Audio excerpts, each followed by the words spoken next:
Amir has always been privileged. They've always got access to good things in life. चाहे वो आम जनता 99% को कुछ ना मिले, लेकिन अमीर आदमी को यहाँ हमेशा सुविधा मिलेगी। किसी ने मुझसे थोड़े चंद दिन पहले पूछा कि यार आप इंडिया में काम कर रहे हैं, कठिनाइयाँ होती होंगी, प्रॉब्लम्स होती होंगी। मैंने कहा मूर्ख, it is a privilege to be working in India. Very true. We are able to make a difference to people's life by just doing our job. जैसे जैसे सोशो इकोनॉमिक प्रोग्रेस होता है, आदमी क्या चाहता है यार? अच्छी सेवाएं, हेल्थ केयर, एजुकेशन, इंफ्रास्ट्रक्चर, ये 3 सुविधाएं मिल जाए, आदमी इस देश का इतना टैलेंटेड है, he will manage everything else. And I think we reached that tipping point. मध्यम वर्ग, मिडिल क्लास को सर्व करने वाले बहुत कम हैं। मैं आपको ऑनेस्टली बताऊं, आज दिल्ली शहर में भी हम कहते हैं सुविधाएं बहुत हैं, एक्सेसिबिलिटी, लेकिन मध्यम वर्ग के लिए कौन है? आप 40,000 की तनख्वाह लेते हैं, 35,000 की तनख्वाह लेते हैं, आप कौन सा अस्पताल जा सकते हैं? या तो आपको सरकारी में जाना है या किसी इंडिविजुअल के नर्सिंग होम में जाना है, बड़े हॉस्पिटल में आज भी नहीं जा सकते।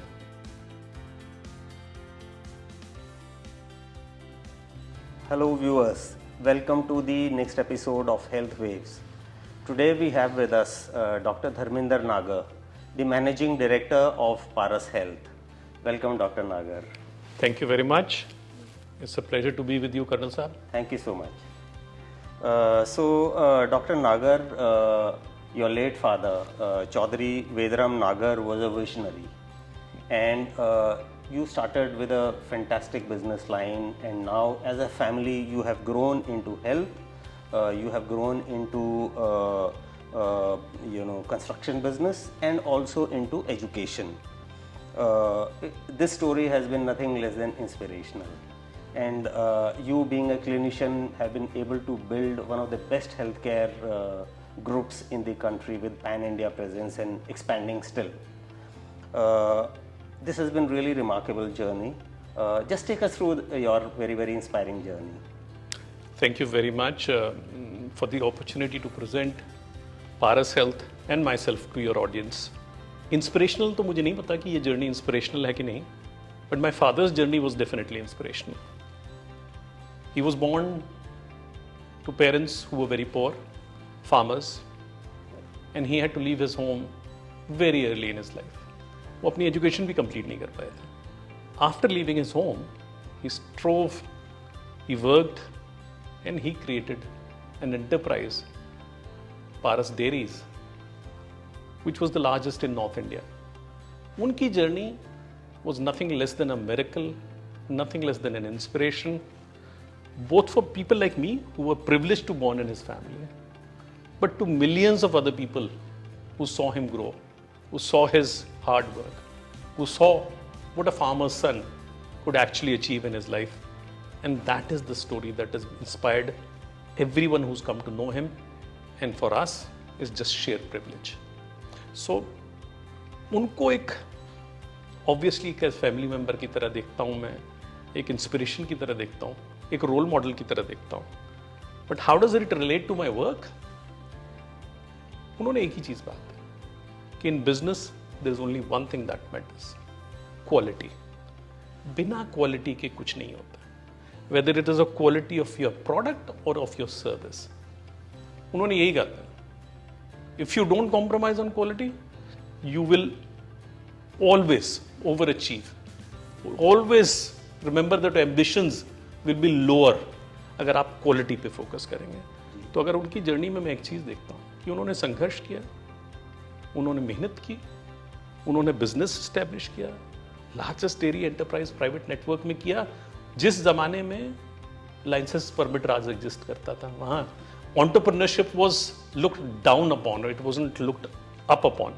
आज की जनरेशन को देख के बड़ी सोच के बड़ी हैरानी होती होगी कि यार everybody wants to be an entrepreneur, you are celebrated if you are an entrepreneur. उस जमाने में if you were an entrepreneur, the thinking was so against business, so against enterprise, so against entrepreneurship, आपको लगता था कि आप criminal हैं, उससे कम नहीं है।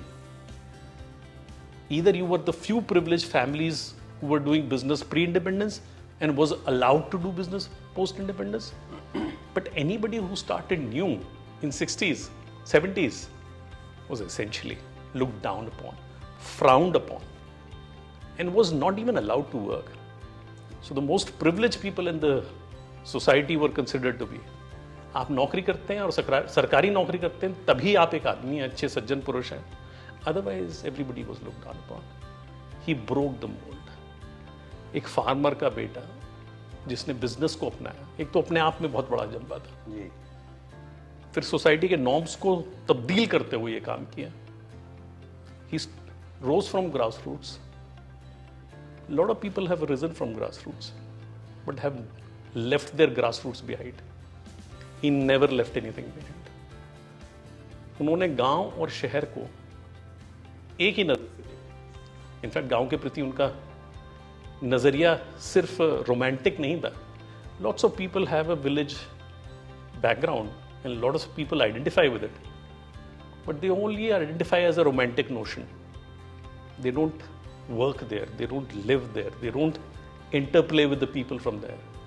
He never left that.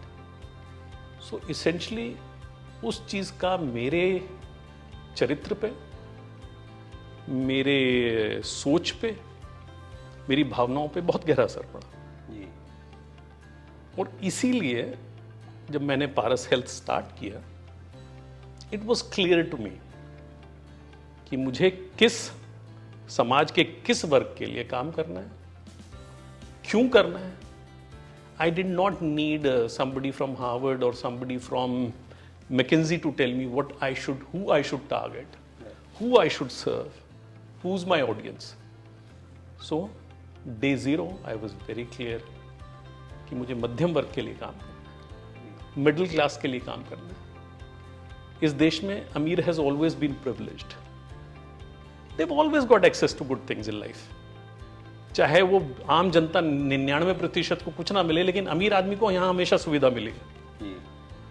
हमेशा अमीर आदमी के लिए इंफ्रास्ट्रक्चर बना है, अमीर आदमी के लिए सुविधाएं बनी है. In fact he is paid less for it. गरीब के लिए कुछ नहीं था, कुछ नहीं है, और मैं भी नहीं क्लेम करता हूं कि मैं गरीब के लिए कुछ कर पाया. मेरे पे जितनी क्षमता थी, मुझे लगता था कि मैं मध्यम वर्ग के लिए तो कम से कम काम कर सकूं. That's why quality, affordability, accessibility was my Mantra. And nobody ever told me कि ये मंत्र किसी कंसल्टेंसी कंपनी से लेना पड़ेगा आपको. ये मंत्र इनहेरेंट थे, ये मंत्र मेरे वैल्यूज से आते हैं. This is my calling and therefore Paras health represents these 4 values, not because somebody told us कि ये लिख लो, या ये मार्केट अपॉर्चुनिटी है, या इसको इस तरीके से प्रेजेंट करोगे तो अच्छा लगेगा. These values are written from within and they represent the character of Paras Health. That's really very inspirational. I think hats off to your father who instilled those great values in the entire family and the business ecosystem that you as a family are trying to build.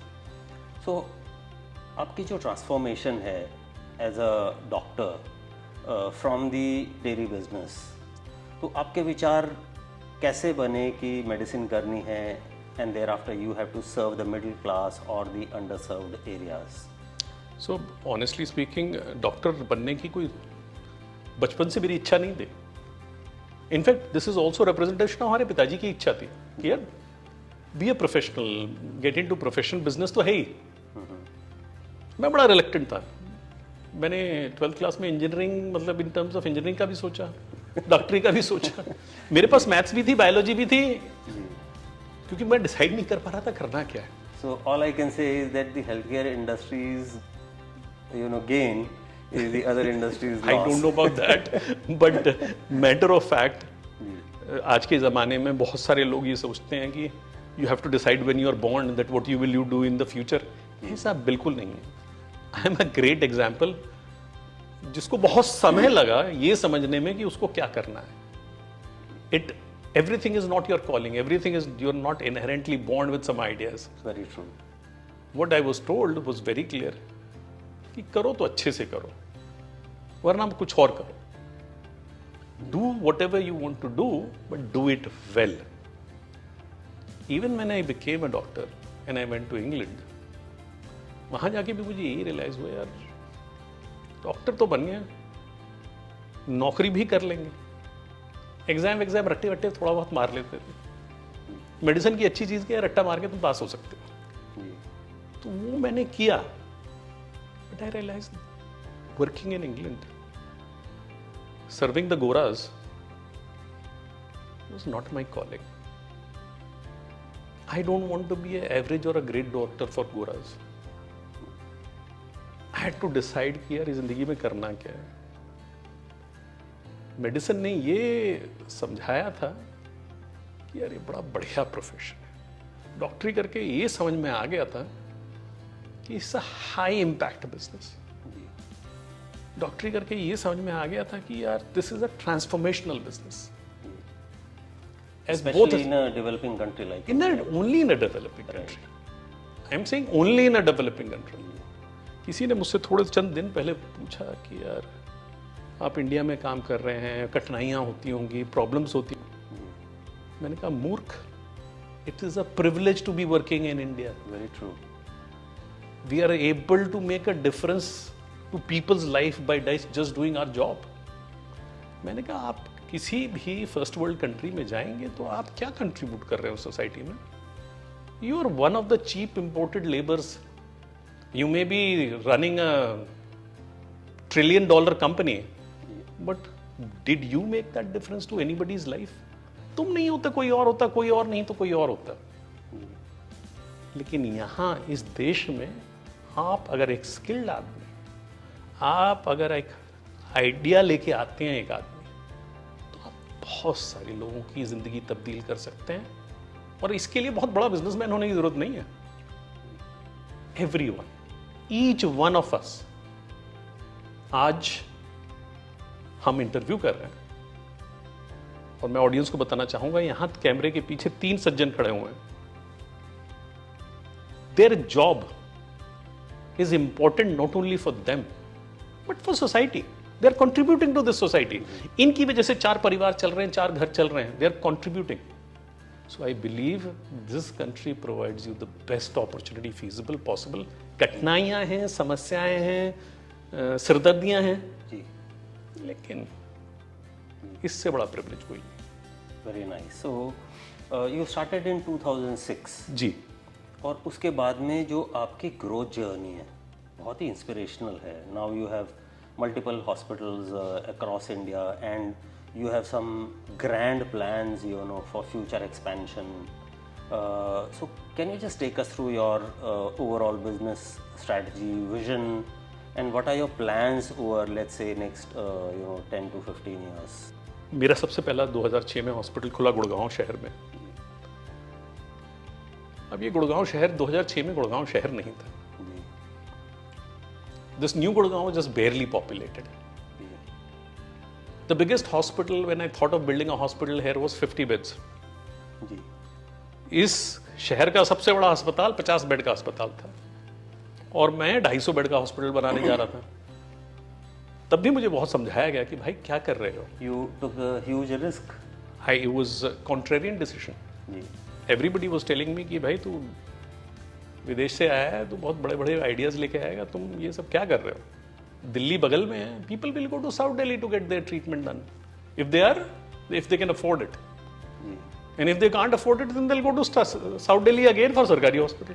तो तुम बीच में क्या कर रहे हो? लेकिन somehow I had that feeling that the growth is coming, and I was lucky that when I came, this city, this town expanded multiple fold, and therefore so did we. मुझे किसी ने कहा था कि इस शहर को 100 सुपर स्पेशलिटी बेड से ज़्यादा की ज़रूरत नहीं है. 2004 में मुझे किसी ने बताया. आज इस शहर में 3000 प्राइवेट सेक्टर में बेड हैं और मुझे लगता है और भी बनेंगे. That is the opportunity that city presented to me. Not that it was all visible to me that time. मुझे नॉर्थ इंडिया में ही काम करना था. अब आप कहते हैं कि भाई नॉर्थ इंडिया में क्यों काम करना था? I come from this area, I understand this area, that is one reason.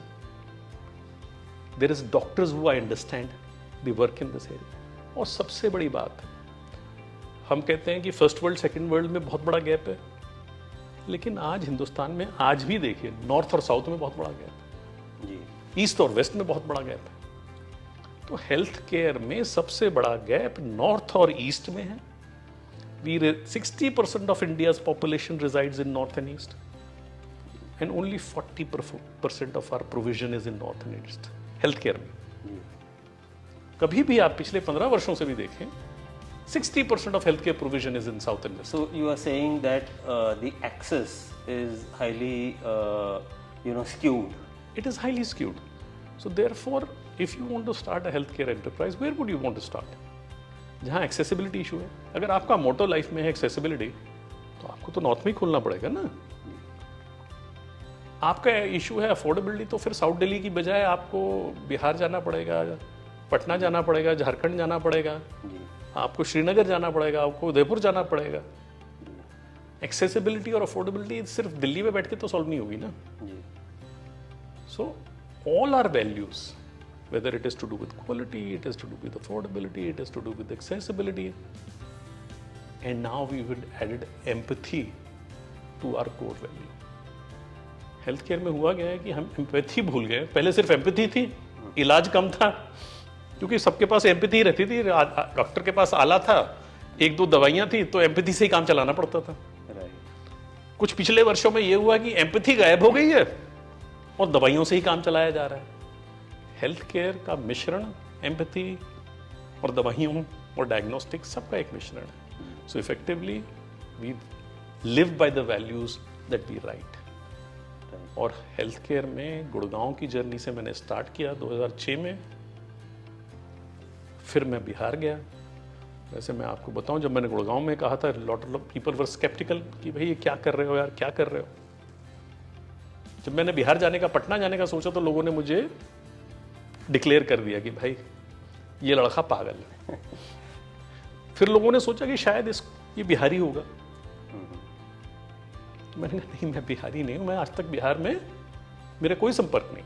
पर मुझे मालूम है कि अगर आज दिल्ली में भी देखो, और उस जमाने में जब दिल्ली में मैंने देखा, प्राइवेट सेक्टर में, पब्लिक सेक्टर में बिहार से कितना पेशेंट आ रहा था, and he was paying through his nose for the same services in Delhi.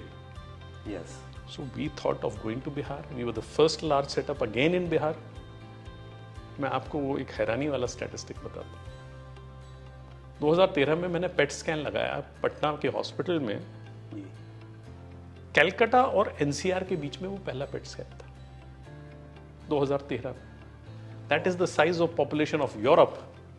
Only had imagine one pet. So people would be forced to travel long distances just to Forced get क्या a PET मतलब, scan. they were like, they won't get access. Forced भी क्या मतलब, force भी उतने ही लोग हो पाते हैं जिनको प्रिविलेज है. इतना ज्यादा पैसा और पैसे के साथ जानकारी.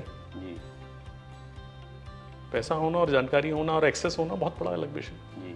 We were the first ones to set it up. So मेरी जर्नी में आप देखेंगे तो ये डिसीजंस हमने लिए हैं, not, I wouldn't call them business decisions. अगर आप मुझसे पूछें कि अगर ये बिजनेस डिसीजंस थे, नहीं, ये डिसीजंस बिजनेस वाइज थे, मार्केट गैप को देखते हुए थे. जी. लेकिन अपनी वैल्यूज के साथ थे, वैल्यूज से अलग नहीं थे. जी. So that is why we set up Bihar, we set up Jharkhand. Our latest hospital that opened was in Kashmir. Ji. So, I mean, I make these kinds of decisions just not out of business sense. I make them that they hold true to my values. Right. But luckily, when you work with passion, commitment, mission, vision, ji. I think market also supports you. Yes. So it has been great business sense. Right. But my business sense is subservient to my values, not the other way around. जी. तो ये बहुत महत्वपूर्ण difference है, जी. और उस difference को मैं चाहूँगा मैं ज़िंदगी भर मेंटेन करके रखूँ. जी. Very nice. So, recently Goldman Sachs has come out with a report, Rise of the Affluent India. So in which they are talking about, you know, the growth of the millionaires across India. And you know, in 2023 there were 60 million affluent Indians, and this number is likely to increase to about 100 million by 2027. So if you see the vision of Modi 3 also is actually you know, on building a 5 trillion economy and then a developed country by 2047. So जो tier 2-3 cities हैं वो इनके focus areas होंगे, because that is where you know, the healthcare delivery is still suboptimal. और आपका जो vision है वो इसके साथ में बहुत ही अच्छी तरह से aligned है. So which are the other areas where you are planning you know, hospitals in future? What kind of infrastructure, facilities, clinical excellence you want to bring there? And how are you going to you know, scale it up across the country? Colonel साहब, आपने बहुत ही बेहतरीन सवाल पूछा है. You beautifully laid the context from what has happened. Let's say हम China को बहुत क्लोजली देखते हैं, and we should learn from them. It is a role model for us to learn from. और क्या हुआ है चाइना में? चाइना में 100 नए शहर आबाद हुए हैं जी. 100. और इन 100 शहरों में कम से कम अब 5 to 10 मिलियन पीपल लिव पर सिटी. और ये गांव थे, ये शहर नहीं थे. ऐसे ही हमारे देश में सैकड़ों शहर हैं विच विल बिकम लार्ज मेट्रोपोलिसेस. सिर्फ दिल्ली और बंबई और कलकत्ता और बंगलोर से हमारा काम नहीं चलेगा जी. हमें सैकड़ों बेंगलोर बनाने हैं, सैकड़ों दिल्ली बनाने हैं, सैकड़ों गुड़गांव और नोएडा बनाने. उस जर्नी में, और ये चॉइस नहीं है. Lot of people are saying कि ये टियर 2 में हमारी स्टडी. अरे ये मजबूरी है हमारी. हम कब तक लोगों को उनके शहरों से निकाल के, उनके कॉन्टेक्स्ट से, उनके कल्चर से निकाल के ट्रांसप्लांट और डिस्प्लेस करते रहेंगे? कम से कम आज उत्तर प्रदेश देख लें, बिहार देख लें. कम से कम इन दोनों स्टेट्स में 50 शहर ऐसे हैं जिनकी पॉपुलेशन तो भरपूर है लेकिन सुविधाएं नदारद हैं. They will have lot more infrastructure coming in, lot more infrastructure, not clinically but in every which way. तो आप, जैसे हम दरभंगा में मौजूद हैं, हम दरभंगा में बहुत समय से मौजूद हैं, बट दरभंगा जैसे शहर आपको जान के शायद हैरानी हो, it is a city which is in tier 3 और 4 के बीच में है. Absolutely. लेकिन आप जानते हैं कितनी फ्लाइट्स उड़ती हैं वहां से इस समय? ये जो नई उड़ान स्कीम आई, उसके बाद दरभंगा एयरपोर्ट खुला.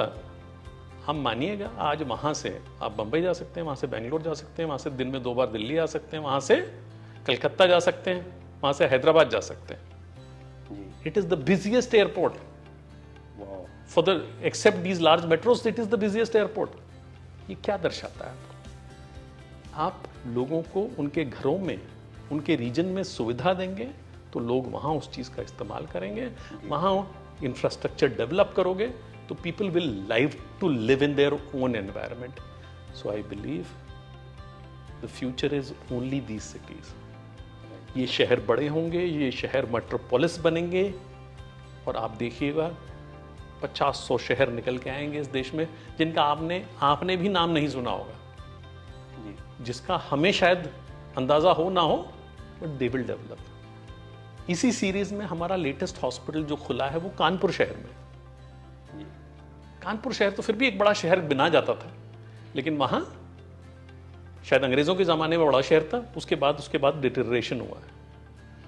आज आप 500 बेड का हॉस्पिटल वहां खोला है आप. And what are you trying to do there? It is not just खांसी बुखार जुकाम. You will do kidney transplant, you will do liver transplant, you will do bone marrow transplant, besides the super specialty services that will be offered. आप वो सुविधाएं उनको दोगे जो किसी भी शहर में, चाहे दिल्ली हो या बंबई हो, आपको कानपुर शहर में वो सुविधा मिलेगी. हम इनकरेज करेंगे डॉक्टर्स को वापस आने के लिए. जो छोटे शहर से लोग माइग्रेट होकर बड़े शहर आए हैं, वो प्रोफेशनल स्पेशली, कि वापस जाएं. हम अक्सर बातें करते हैं कि अमेरिका से डॉक्टरों को वापस बुलाएंगे। अरे अमेरिका से छोड़ो, दिल्ली से कानपुर बुलाएंगे, जी दिल्ली से श्रीनगर बुलाएंगे। और आज मैं प्राउडली कह सकता हूं कि the amount of professionals who associated with Paras and who gone back to their home states, who have made difference to their own states, to their own families, to the society is multiple fold. So मैं मानता हूं मेरा छोटा सा योगदान इस growth में, इस जर्नी में रहेगा। और इस देश में हम $5 ट्रिलियन इकोनॉमी की तो बात कर रहे हैं, but opportunity is even larger. देखिए क्या होने वाला है, हेल्थ केयर में हमें डबल अपसाइड मिलने वाला है। देश 4 ट्रिलियन से 5 ट्रिलियन जाएगा, लेकिन हम जीडीपी का 4% मान लेते हैं हम खर्च कर रहे हैं हेल्थ केयर पे, जी अराउंड 5%, तो 5% मान लेते हैं। 2.1% इन द लास्ट बजट जो हमने कुछ खर्च नहीं। किया है, which is very small very small. because the US is spending almost 20% of its GDP. So let's take OECD standard. जी 6 to 8%. सो आप 6 या 8% तो खर्च करेंगे। जी अभी आप 3 ट्रिलियन 4 ट्रिलियन का 4% 5% कर रहे हैं। तो there is not only going to be an expansion in terms of absolute GDP, but also the proportion of GDP going for health care will be disproportionate. So that is the multiplier effect of healthcare. It will increase disproportionately. आप socio economic condition में आपने जैसे बताया Goldman सैक्स की studies का आपने हवाला दिया और बेहतरीन हवाला दिया। जैसे जैसे सोशियो इकोनॉमिक प्रोग्रेस होता है, आदमी क्या चाहता है यार? अच्छी सेवाएं, हेल्थ केयर, एजुकेशन, इंफ्रास्ट्रक्चर, ये 3 सुविधाएं मिल जाए, आदमी इस देश का इतना टैलेंटेड है, he will manage everything else. And I think we've reached that tipping point. Wonderful. So there is always a debate between big and small.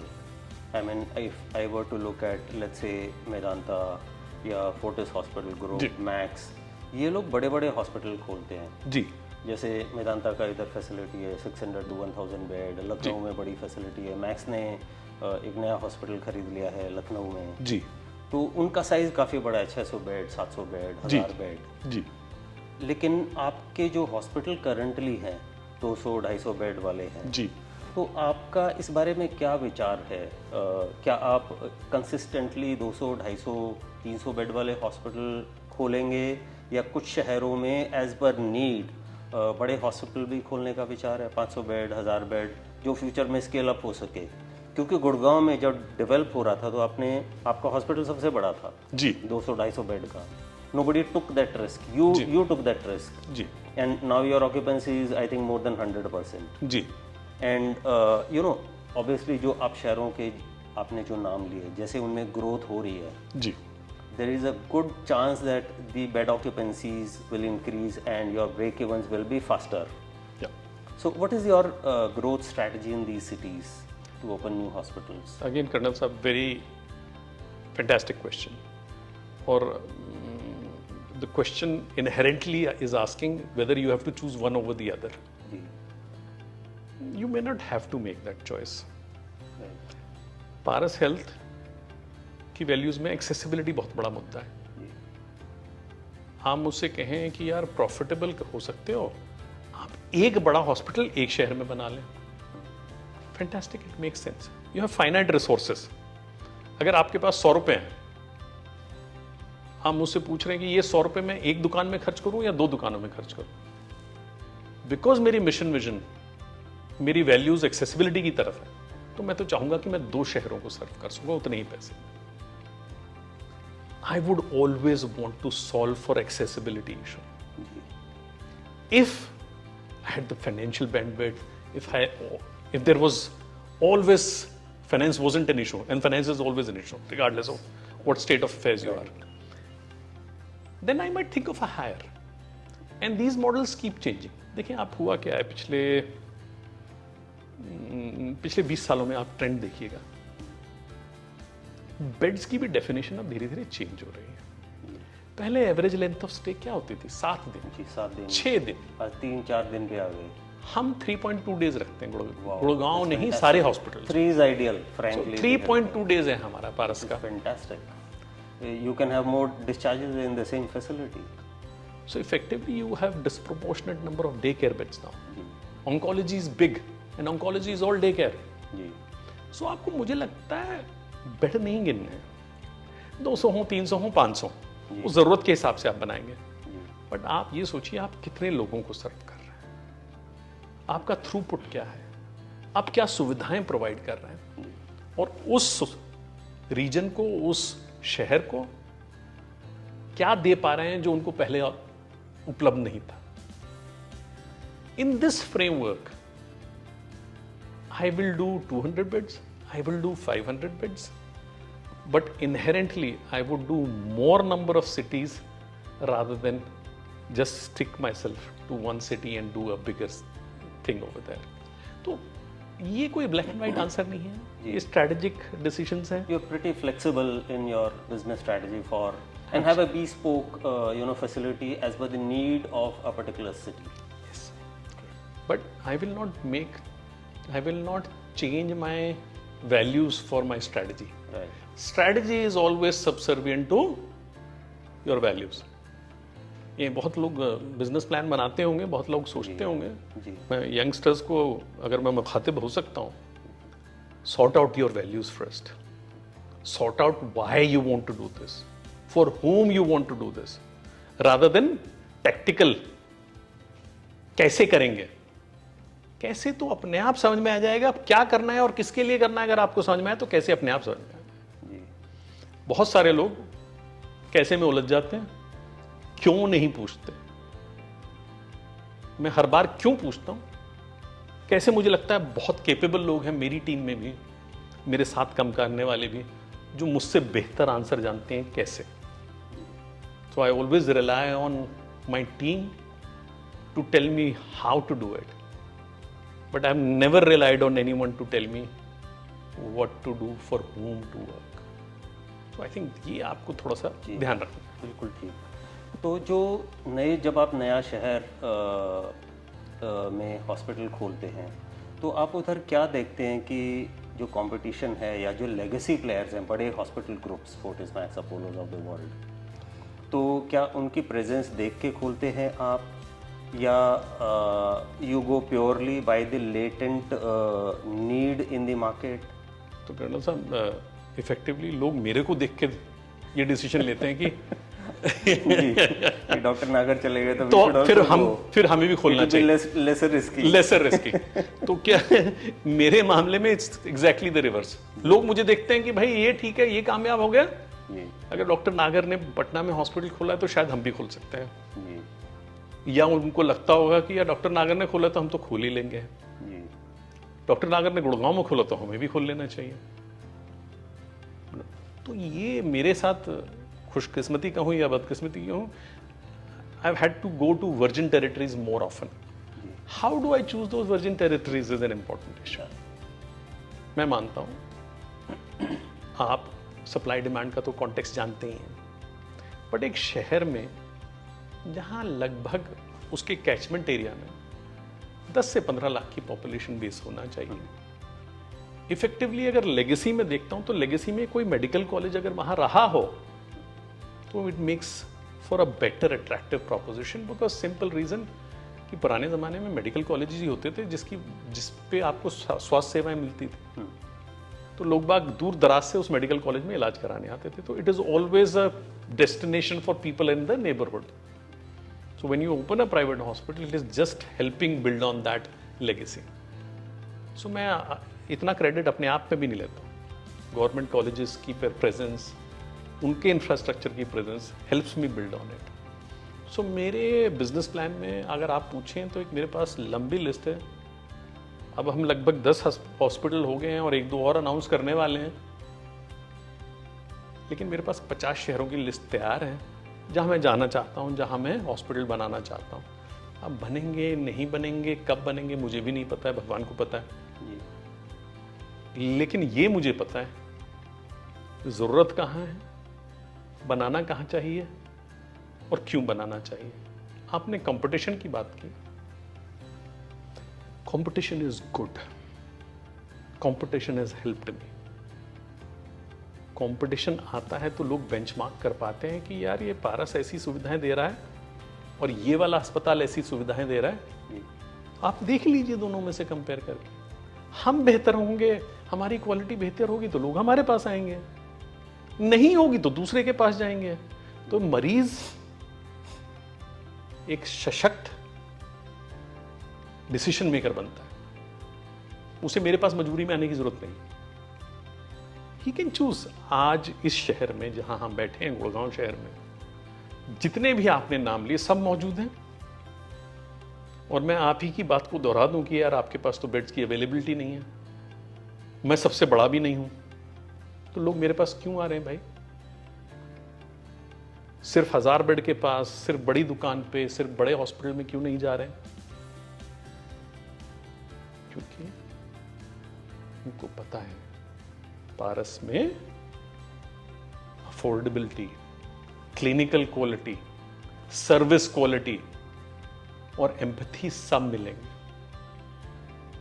हम मरीज को एक UHID की तरह नहीं देखते। और मैं, ऐसा नहीं है हमारे यहाँ कमियां नहीं होंगी, हम परफेक्ट नहीं है, कोई भी परफेक्ट नहीं, लेकिन मरीज तो समझदार है। जब आपके पास 25 ऑप्शंस अवेलेबल हैं और फिर भी आप पारस आना चाहते हो, तो किस वजह से आना चाहते हो? कुछ तो होगा, और वो कुछ मैंने आपको गिनाया है।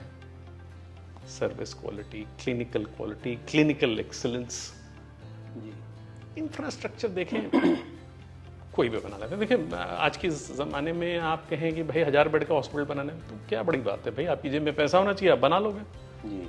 बिल्डिंग बनाने के लिए कंसल्टेंट आ जाएगा, आर्किटेक्ट आ जाएगा, इक्विपमेंट खरीदने के लिए कोई और कंसल्टेंट आ जाएगा, तो आप लगा दीजिए। So affordability is definitely one of the major draws for a patient. Ji So जितने भी बड़े वाले हॉस्पिटल ग्रुप्स हैं या लेगेसी प्लेयर्स हैं, जी they cater to a niche clientele ji who can afford, higher costs. You cater to middle class, lower middle class, but with matching clinical excellence, infrastructure. So, I mean, virtually अगर आप देखें तो आपका competition नहीं है। अगर legacy players आपकी success देख के नए शहरों में इनिशिएट कर रहे हैं अपना हेल्थ केयर बिजनेस, तो सबका अपना अपना टारगेट सेगमेंट्स हैं to which they are catering. So this has been one of your so it is a key differentiator. Yes. मध्यम वर्ग, मिडिल क्लास को सर्व करने वाले बहुत कम हैं। मैं आपको ऑनेस्टली बताऊं, आज दिल्ली शहर में भी हम कहते हैं सुविधाएं बहुत हैं, एक्सेसिबिलिटी, लेकिन मध्यम वर्ग के लिए कौन है? आप 40,000 की तनख्वाह लेते हैं, 35,000 की तनख्वाह लेते हैं, आप कौन सा अस्पताल जा सकते हैं? या तो आपको सरकारी में जाना है या किसी इंडिविजुअल के नर्सिंग होम में जाना है, बड़े हॉस्पिटल में आज भी नहीं जा सकते हैं। तो मैं मानता हूं कि बड़े शहरों में भी मध्यम वर्ग के लिए सुविधाओं का गैप है। धीरे धीरे सिचुएशन चेंज हो रही है, because private health care insurance आ गया है, और एक ट्रांसफॉर्मेटिव स्टेप जो भारत सरकार ने लिया है कुछ वर्षों में, आयुष्मान भारत का, उससे भी कम से कम गरीब तबका सुविधाएं प्राप्त कर पा रहा है। आज 40 करोड़ लोगों के पास 5 लाख के इंश्योरेंस का कार्ड है। अगर मैं आपसे 15 वर्ष पहले कहता है कि आपके गांव में जो सबसे गरीब आदमी है उसके पास 5 लाख की इंश्योरेंस होगी, आप मेरे मुंह पे हंसते और मैं आपके मुंह पे हंसता। सोच भी नहीं सकता था। नहीं, हम हंसते हैं उस बात। जी। It would have been so illogical. It's been very very transformative step. So अरे भाई 10 साल पहले तो, 7 साल पहले तो मध्यम वर्ग 5 लाख की प्राइवेट इंश्योरेंस लेने में कतराता था। जी। ये ट्रांसफॉर्मेशन हो रहा है। Effectively we are moving away from a cash driven to a TPA insurance driven environment, Right. And I still feel affordability still an issue, जी। Will continue to be issue, but धीरे धीरे वो address हो जाएगा। जी। सो आज के दिन doctor नागर, जो सबसे बड़ा गैप है हेल्थ केयर डिलीवरी में, that is in Tier 2-3 cities and rural areas. 2/3 of the Indian population is still residing there. And जो वहाँ पे सबसे बड़ा इशू आज के दिन वो है प्रिवेंटिव हेल्थ। जी। तो because in some of the cities you have reached, but there are large number of underserved areas जहाँ पे मूलभूत सुविधाएं हेल्थ केयर की नहीं है. जी. Primary health care or all those government facilities for primary health care, they are non-existing or they are operating suboptimally. So ये जो preventive health है, why is it important? And how can it save cost to a patient with the earlier detection? I think this is the biggest missing piece in Indian healthcare. मैं और कोई भी अस्पताल आज world class health care आपको दे सकता है. जो काम अमेरिका में हो रहा है वो काम यहाँ पे भी हो रहा है. लेकिन प्राइमरी हेल्थ केयर में हम नदारद हैं, हम गायब हैं. आपने बहुत अच्छी चीज़ हाईलाइट की कि यार ये सब तो ठीक है, एक बार बीमार हो गए, इलाज कराने के लिए अस्पताल आ जाओगे, चलो पैसा का भी इकट्ठा हो जाएगा. और पैसा इकट्ठा नहीं हो पाएगा तो आयुष पे जैसे ये संस्थान आपको मदद करेंगे कि भाई आप इमीडिएटली कुछ लोन ले लें, कुछ सुविधाएं मिल जाएं, तो आप प्रोवाइड कर पाएंगे. You are filling that gap. जी. तो कहीं ना कहीं वो मतलब अफोर्डेबिलिटी का issue between private, government and Ayush Pay जैसी ऑर्गेनाइजेशंस ब्रिज कर रही हैं. प्राइमरी हेल्थ केयर अभी भी बहुत बड़ा गैप है और ये शॉर्टकट नहीं है. इसमें कोई इंफ्रास्ट्रक्चर का भी इशू नहीं है. इसमें कोई बहुत बड़ी इंफ्रास्ट्रक्चर तो लगता नहीं है. एक ही इंफ्रास्ट्रक्चर की ज़रूरत है इसमें, और वो हार्डवेयर नहीं है, वो सॉफ्टवेयर है. और वो सॉफ्टवेयर क्या है? वो सॉफ्टवेयर है डॉक्टर. और अभी भी हम बहुत कम डॉक्टर प्रोड्यूस कर रहे हैं. हाँ, 2015-16 में हम 50,000 डॉक्टर बना रहे थे, आज 1 लाख डॉक्टर बना रहे हैं. ये बहुत बड़ा ट्रांसफॉर्मेशन, बहुत बड़ा जंप है. Almost 612 medical colleges now. So this is a transformation that nobody even thinks about, but it has a long-term impact for next 10, 20, 30 years. जी. मेरा मानना है टीचिंग तो टीचर करेगा, मेडिसिन तो फिजिशियन करेगा. उसको हम कैसे ऑप्टिमाइज कर सकते हैं, कैसे एक्सेस थ्रू डिजिटल माध्यम कर सकते हैं, we will do. It will happen. But in absence of a doctor nothing will happen. Absolutely. What digitization will do, what new technologies will enable us is amplify the power of a physician. जहाँ 5 डॉक्टरों की जरूरत थी, शायद हम एक doctor से वो 5 का काम करवा सकते हैं. लेकिन बिना उसकी मौजूदगी में कुछ नहीं होगा. तो सर मैं यही मानना हूँ कि हर कस्बे, हर शहर, हर छोटे टाउन में क्वालिफाइड मेडिकल प्रैक्टिशनर्स हमें चाहिए, होने चाहिए. और उनका रीइंबर्समेंट मैकेनिज्म तय करना पड़ेगा. आज अगर मुझे इंश्योरेंस है मेरे पास तो मैं कैंसर का इलाज करा सकता हूँ. लेकिन अगर मुझे 300-500 रुपए चाहिए आज ओपीडी दिखाने के लिए, वो मेरे पास नहीं है. और ना मुझे कंपनी रीइंबर्स करती है, ना मुझे इंश्योरेंस रीइंबर्स करती है. तो एक्सेस का इशू वहीं आके खत्म हो जाता है. अब होना क्या चाहिए कि we need new reimbursement mechanism where OPD is part of the insurance mechanism. Government भी, प्राइवेट भी कुछ लेवल पे टिंकरिंग अराउंड चल रही है. मैं कहता हूँ इसका एक होलसेल सोल्यूशन आया है, वो नहीं आया. तो दोनों काम साथ में होने, financing and availability of doctors, it will bridge the gap. जब इनफ नंबर ऑफ डॉक्टर्स होंगे तो अपने आप छोटे कस्बे में जाएंगे, अपने आप ग्रामीण क्षेत्र में जाएंगे, अपने आप आएंगे. आज हमें इतनी अगले 5-10 सालों को लेके इतनी चिंता नहीं है कि सुपर स्पेशलिस्ट कितने पैदा होंगे. आप देखिए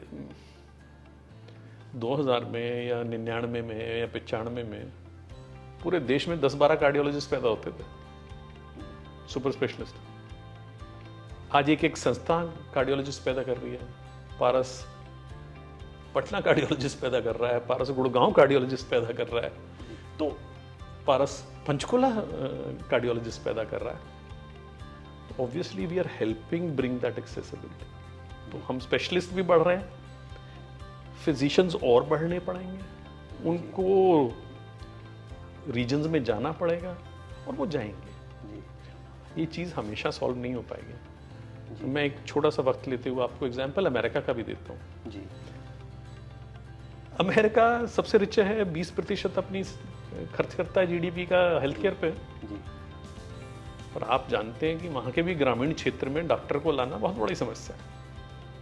इसीलिए वहाँ पे भी अफ्रीका से और इंडिया से और साउथ एशिया से डॉक्टर जाते हैं, जिनको ग्रामीण सर्विस में वो लोग इनकरेज करते हैं और बहुत जल्दी रेजिडेंसी मिलती है। ये तो थोड़ा बहुत शहर और गांव का फर्क रहेगा ही, जी इसको मिटाना नामुमकिन है। अगर इतना मुमकिन होता तो उन्होंने कर लिया होता अब तक। जी लेकिन यहाँ तो बिल्कुल हालात ऐसे हैं कि अगर आप दिल्ली शहर में रह रहे हैं, आपके पास सारी सुविधाएं हैं, और आप किसी ग्रामीण क्षेत्र में यहाँ से 500 किलोमीटर, 700 किलोमीटर, 300 किलोमीटर दूर रह रहे हैं, आपके पास कुछ नहीं है। तो ये दोनों को कहीं ना कहीं हमें एक लाना पड़ेगा, एक दायरे में लाना पड़ेगा। बट मैं पॉजिटिव हूँ कि ये होगा, अभी नहीं है तो अगले 5 से 10 वर्षों में ज़रूर होगा। जी आपने दो बहुत ही अच्छे पॉइंट हाईलाइट किए, एक्सेस और अफोर्डेबिलिटी के। जी सो अभी इंडिया में ऑलमोस्ट 50%, 40-50% पॉपुलेशन कवर हो जाएगी आयुष्मान भारत में। जी ऊपर की 20% बिकॉज पीपल कैन अफोर्ड, तो वो अपनी प्राइवेट इंश्योरेंस ले लेते हैं। अब जो 30% बचे मिडिल में, जी जिसमें काफ़ी middle class, lower middle class families हैं, उनके लिए आज के दिन सबसे बड़ी प्रॉब्लम है health care access and affordability. Ayush Pay is trying to bridge that gap by bringing various solutions to the market। हम लोग पेशेंट लोन एक्सटेंड करते हैं, हम लोग प्रिवेंटिव हेल्थ में काफ़ी we are involve in a big way. We are present in 25 to 30 cities, 16 states, and we want to increase our footprint pan India। तो and we are complementary to the healthcare providers। जी So how do you see these new age startups like Ayush Pay complementing the existing healthcare providers in bringing access and affordability? तो आयुष पे की हम जैसी संस्थानों की बात कर रहे थे, तो you are not bridging, you are providing loans, you are providing bridging that financial need in acute care, but you are also providing primary health care services, bringing primary preventive health care to people's doorsteps. But अभी भी मैं मानता हूं ये बिखरे हुए initiatives हैं। जी I know this is a very large initiative, Ayush Pay जैसे स्टार्टअप्स बहुत महत्वपूर्ण काम कर रहे हैं, लेकिन अभी भी ये बिखरा हुआ है। हॉस्पिटल्स एक साइड हैं, प्रोवाइडर्स एक साइड हैं, इंश्योरेंस एक साइड है। मुझे लगता है कि कहीं ना कहीं HMO मॉडल, जी health care maintenance organisation like US, हमें इसको थोड़ा, हमें इसके ऊपर रिसर्च और इसमें सोचना पड़ेगा हमें। और स्टार्टअप एनवायरनमेंट, आयुष पे जैसी संस्थान और पारस कुछ मिलके ऐसा बना सकते हैं कि जहां हम लोगों की प्रिवेंटिव हेल्थ चेकअप्स, लोगों की फाइनेंशियल नीड्स का टेक केयर कर सकें। मैं इनवाइट करूंगा आयुष पे को कि मेरे साथ काम करें, कुछ इनोवेटिव मॉडल्स लेके आए। आज दरभंगा शहर में हम मौजूद हैं, हम क्या कर सकते हैं दरभंगा की पॉपुलेशन के लिए? क्योंकि वहां पे ऐसा नहीं है अफोर्डेबिलिटी का इशू, अफोर्डेबिलिटी का इशू भी है, जानकारी का इशू भी है, और reluctance to access health care भी है। उनको लगता है यार अस्पताल जाएंगे तो कुछ खर्चा हो जाएगा, ज्यादा खर्चा हो जाएगा, तो जाओ ही मत। देखिए प्रिवेंटिव हेल्थ चेकअप के साथ ये भी बहुत बड़ा मसला है। Some people don't want to know that they have a serious ailment, because if they know they will have to do something about it। yes, that's also financial anxiety and they can't afford it, and they can't afford it। तो इससे चला आंखें मूंद लो। Preventive health checkup बहुत महत्वपूर्ण step है to bring a person into a health care environment. लेकिन हमें इकट्ठे मिलके काम करना पड़ेगा। अगर मेरे पास हेल्थ केयर इंश्योरेंस है या मेरे पास आयुष्मान कार्ड भी है, IPD तक सीमित है, या कुछ एक बेसिक सुविधाएं सीमित है, कुछ आप भी प्रोवाइड करा रहे हैं कि भाई प्रिवेंटिव हेल्थ पैकेजेस, कुछ discounts on pharmacies and stuff like that, लेकिन क्या अस्पताल, आयुष पे जैसी संस्थान, प्राइवेट हेल्थ केयर इंश्योरेंस एक कंप्लीट पैकेज प्रोवाइड कर सकता है मरीज के लिए, जिससे कि उसको कभी भी आउट ऑफ पॉकेट ना देने पड़े, सिस्टम से बाहर ना रहे? तो हेल्थ केयर एक्सेस को इंप्रूव करने के लिए हर संस्था का महत्वपूर्ण रोल है, और जब तक आपस में हम लोगों का समन्वय नहीं होगा तब तक ये बिखराव जारी रहेगा and we'll be treating a problem at different angles but without solving the complete problem. And I think we as healthcare providers, AyushPay जैसी संस्थान, insurance companies, government of India, all of us have to work together. End of the day हमारा role क्या है? मरीज का इलाज है, मरीज को एक्सेस मिल जाए, चाहे गरीब हो अमीर हो, सबको हेल्थ केयर एक्सेस मिले, उसकी मूलभूत सुविधा है, उसको एक्सेस मिलना चाहिए. और जहाँ रोल हमें प्ले करना है हमें प्ले करना चाहिए. और आयुष पे जैसी संस्थानों को हमारे साथ मिलके इनोवेटिव मॉडल्स को ट्राई करना चाहिए. एक सोल्यूशन जो श्रीनगर के लिए है वो दरभंगा के लिए लागू नहीं हो सकती जी. जो दरभंगा के लिए वो गुड़गांव के लिए लागू नहीं हो सकती. जो गुड़गांव के लिए है वो उदयपुर के लिए लागू नहीं हो सकती. Because health is very very local. it is always going to be local. It is a state subject and every geography has a very unique need. जी. So हमें मिलके थोड़ा सा ट्वीकिंग करके region specific, city specific, state specific programmes निकालने हैं Right. और फिर जाके कहीं हम इस चीज़ को सॉल्व कर पाएंगे. So, Dr. Nagar, so far, the growth journey of Paras Hospital Group has been nothing short of inspiring. You started in 2006. Now we have more than 2,000 beds across the country. What is your vision for the next 10 to 15 years? And do you have an IPO in mind? If you have an IPO in mind, how many beds should be there? What is the revenue you are targeting? Are you looking at some inorganic growth also, maybe some investments, maybe some new greenfield or brownfield projects? How is your overall vision and business strategy going to pan out over the next 10 years? I think you've asking my business strategy and I'm happy to address my business strategy. 2006 से यहाँ तक की journey has nothing been, it's been hard work, it's been a struggle, but it hasn't been an absolute privilege and a delight. You have actually stormed into the big boys club. Yes, so it's been a delight, it's been wonderful. अपने challenges, हर काम में challenges होते हैं, वो रहेंगे. आपने पूछा आगे क्या करना है, तो मेरे पास तो 50 शहरों की लिस्ट है.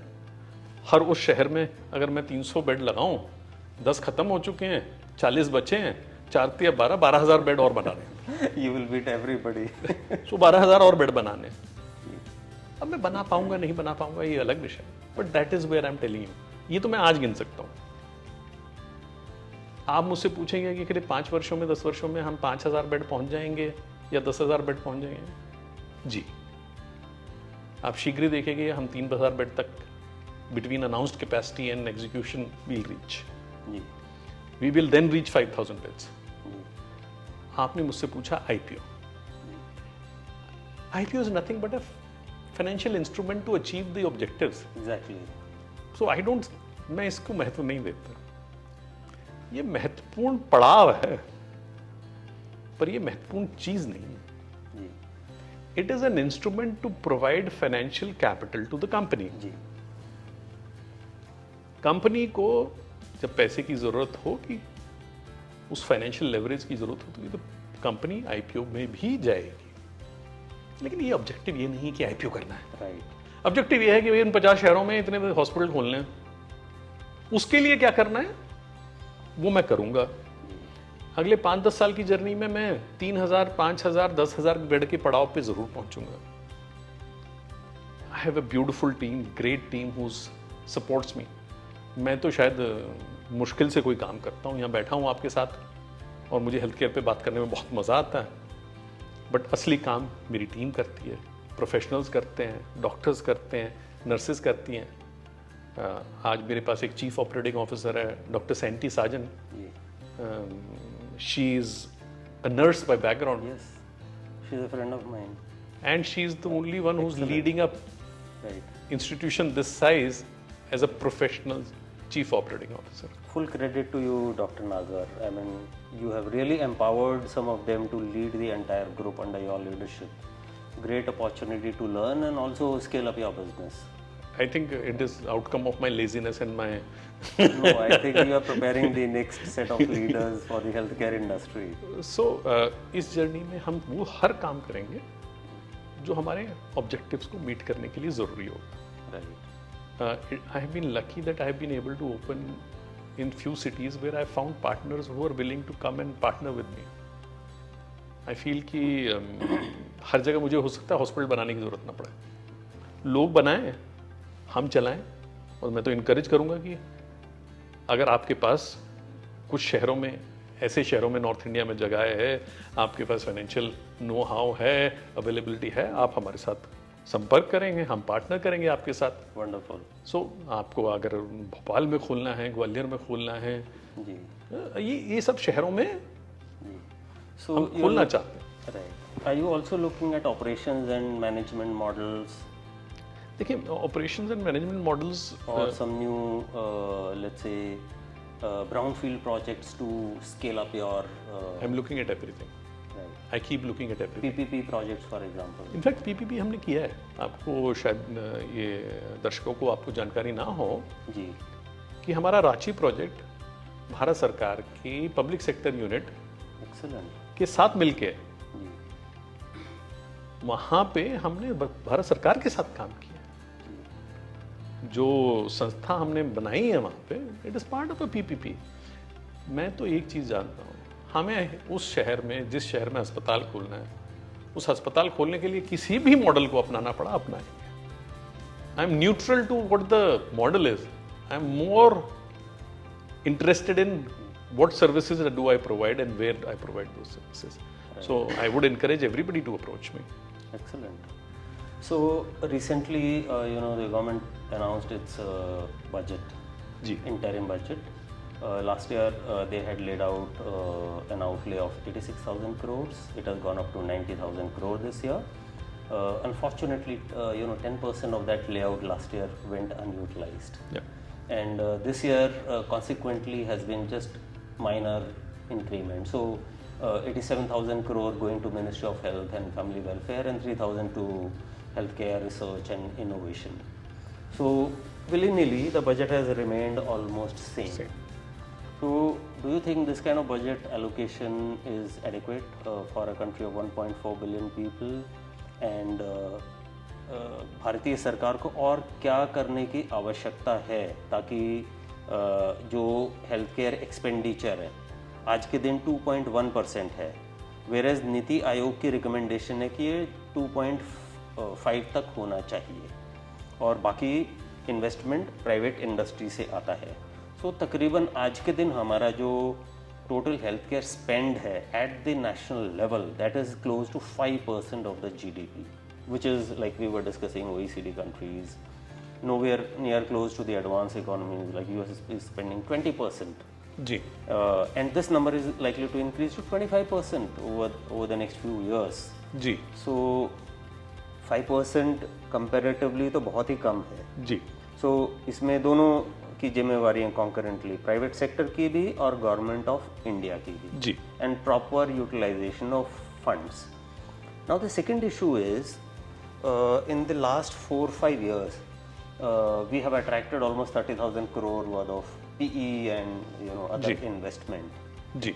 अब इसमें से काफ़ी जो हेल्थ केयर ग्रुप्स हैं they are planning to deploy major part of it in tier 2-3 cities also. जी. Right, so if you look at this entire ecosystem, spend from the government increasing to 2.5, private industry का खुद का अपना investment, foreign investment, FDI making its way, and it's a direct route, to the healthcare investment in the country. How do you see the dynamics playing out? Because ultimately, if we have to bridge the rural and urban healthcare divide, then we have to obviously, you're contributing in a big way. A lot of other legacy providers need to look at it. Government of India needs to incentivize, because healthcare is capital intensive कि आपने 200-300 करोड़ का खर्चा करके एक 250-300 bed का hospital बना दिया लेकिन आपके पास पेशेंट नहीं है, then it becomes extremely difficult to break even or recoup that capital invested upfront. So how do you see this panning out over the next 5 to 10 years and what should be the concurrent responsibilities of the government of India, private providers and VC firms investing into big hospital groups or smaller hospital chains or into the new startup ecosystem? आपने जो सवाल पूछा है एक महत्वपूर्ण सवाल है, एक कॉम्प्लेक्स सवाल है, and honestly there is no easy answers in this. अगर मैं कहूँ कि there is a single solution, simple solution, नहीं है ऐसा. ये सब हम मानते हैं कि हमें 2% से 2.5%, 2.5% से 5% इफेक्टिवली 8% के करीब जीडीपी का स्पेंड करना चाहिए between public and private sector. तो पहली बात तो हमें 2-3% वहाँ जंप लेना है, लेकिन जो ऑलरेडी खर्चा हो रहा है उसको भी कैसे खर्चना है. गवर्नमेंट ऑफ इंडिया ने पिछले 40-50 सालों में इंफ्रास्ट्रक्चर पे बहुत पैसा खर्च किया. हर डिस्ट्रिक्ट में एक बहुत बड़ी 10-20 एकड़ की जगह, उसके अंदर एक अस्पताल, उसके अंदर 25 एकड़ चाहिए आपको मेडिकल कॉलेज, 25 एकड़ मेडिकल, शहरों में 10 एकड़. So ऐसे तो unrealistic. There is like a huge amount of infrastructure lying waste. ये जो प्राइमरी हेल्थ केयर सेंटर्स थे, CHC थे, PHC थे, ये सारे अभी भी एग्जिस्ट करते हैं. जी. आपको जान के हैरानी होगी, यहाँ गोल्फ कोर्स रोड के बिल्कुल पीछे एक primary health care centre exist करता है. मैंने उसको कई सालों तक एज अ चैरिटेबल काम के तौर पे अपनाया, और ये मैं 2007-8 की बात कर रहा हूँ, इस गोल्फ कोर्स रोड पे भी. तो गवर्नमेंट का इंफ्रास्ट्रक्चर बनाने में बहुत योगदान है, शौक भी है, लेकिन उसको मेंटेन और चलाने का शौक नहीं है गवर्नमेंट को. बिकॉज डॉक्टर्स चाहिए, नर्सेज चाहिए, उनकी तनख्वाहें देनी पड़ती हैं. So government has to, and I think government is pivoting. If I may give credit to the government, it is pivoted कि यार हम इंफ्रास्ट्रक्चर बनाएं या लोगों को इंश्योर कर दें वो कहीं भी सुविधाएं ले लें. So I believe that government is in a transitionary phase from being an infrastructure creator, a provider, to a payer. And I think अगर 86,000 करोड़ का बजट है, इसको अगर हम 2 लाख करोड़ का भी बजट कर देंगे और बिल्डिंगें बनाते रहेंगे तो इससे कभी भी हम आगे नहीं बढ़ पाएंगे. हमें इनेबल करना है आम आदमी को कि उसके पास उसकी जेब में पैसा हो, उसकी जेब में इंश्योरेंस हो, कि वो सुविधाएं कहीं भी ले पाए. हमें इनेबल करना है प्राइवेट सेक्टर को कि वो इंटरेस्टेड हो कि हेल्थ केयर में पैसा लगाए, और हेल्थ केयर में पैसा सिर्फ बड़े शहरों में नहीं, सब शहरों में लगाए, प्राइमरी हेल्थ केयर में भी लगाए. वो कैसे होगा? जब किसी को बिजनेस दिखेगा, उसको फाइनेंशियल वायबिलिटी दिखेगी, अपने आप आदमी जाएगा. सो मैं इसको अगर 90,000 करोड़, 1 लाख करोड़, 2 लाख करोड़ को ब्रेक डाउन करता हूँ, तो गवर्नमेंट को इंश्योरेंस पेनिट्रेशन बढ़ानी पड़ेगी, इंश्योरेंस एक्सेस बढ़ानी पड़ेगी, सुविधाएं मूलभूत अपने आप बनने लग जाएंगी. Private sector in this country is dynamic to fulfil all the needs, if not all the needs, majority of the needs. अब भाई बस्तर में शायद प्राइवेट हॉस्पिटल ना बना पाए अगले कुछ वर्षों में, बट 10-20 वर्षों में वहां पे भी प्राइवेट सेक्टर बनाएगा जी. लेकिन तब तक गवर्नमेंट को शायद एक इंफ्रास्ट्रक्चर देना पड़ेगा, और इंफ्रास्ट्रक्चर बना हुआ है. सिर्फ आपको किसी प्राइवेट सेक्टर के साथ पीपीपी जिसे आपने कहा, इस देश में बहुत चंद एग्जाम्पल हैं जहां पीपीपी एक्चुअली चालू है जी. हम एक बहुत ही रेयर कंपनी है, हेल्थ केयर प्रोवाइडर हैं जो पीपीपी में काम कर चुके हैं. नहीं तो पीपीपी की बातें हुई हैं पिछले 15-20 सालों से, लेकिन उनका हुआ कुछ नहीं. I have actually run a small mother and child hospital, 200-bedded hospital in Udupi. जी. Purely on PPP project. It was a model healthcare project. जी. And I think there is a lot of scope for PPP, and you've taken the first step in that direction. So infrastructure is already there. Right. If we work PPP, her district hospital में government के साथ हम PPP क्यों नहीं कर रहे हैं? जी. देखिए आज क्या हुआ, अगर पीपीपी का अच्छा एग्जांपल देखना है, रेडियोलॉजी इस देश में मोर और लेस पीपीपी सेक्टर में चली गई. जी. और देखें इमरजेंसी सर्विसेज कितना फायदा हुआ है. आप देखें हर आज डिस्ट्रिक्ट हॉस्पिटल में एक सीटी स्कैनर मौजूद है. अगर एमआरआई नहीं है तो सीटी स्कैनर तो है ही है. ये 5-7 साल पहले ये स्थिति नहीं थी. तो I feel PPP has a huge amount of role to play, where the government does not invest in brick and mortar, it only invest in either the pair environment or the support. आपने एक सवाल पूछा, government of India क्या करेगी, state governments क्या करेंगी? Government of India is the think tank to create a roadmap for next 5, 10, 15, 20 years for healthcare. हाँ, 2-4 AIIMS बनाएं, अच्छी बात है, वो उनका अपना फायदा है, लेकिन उससे ज़्यादा महत्वपूर्ण ये है कि वो policy making, decision making, directional inputs दें, creating the right atmosphere and creating the right role models. आज आपने MCI की जगह नेशनल मेडिकल काउंसिल बना दी, तो देखिए कितना फायदा हुआ इस देश को. 50,000 से 1 लाख डॉक्टर, 10,000 सुपर स्पेशलिस्ट से 50,000 स्पेशलिस्ट. इसमें गवर्नमेंट का क्या खर्चा हुआ भाई? जीरो.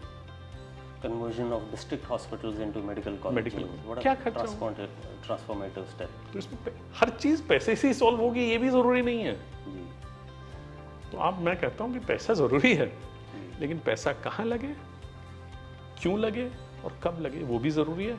और मैं लगता हूँ government of India should be a thought leader rather than a doer. They should create models which are replicated and then all states follow that.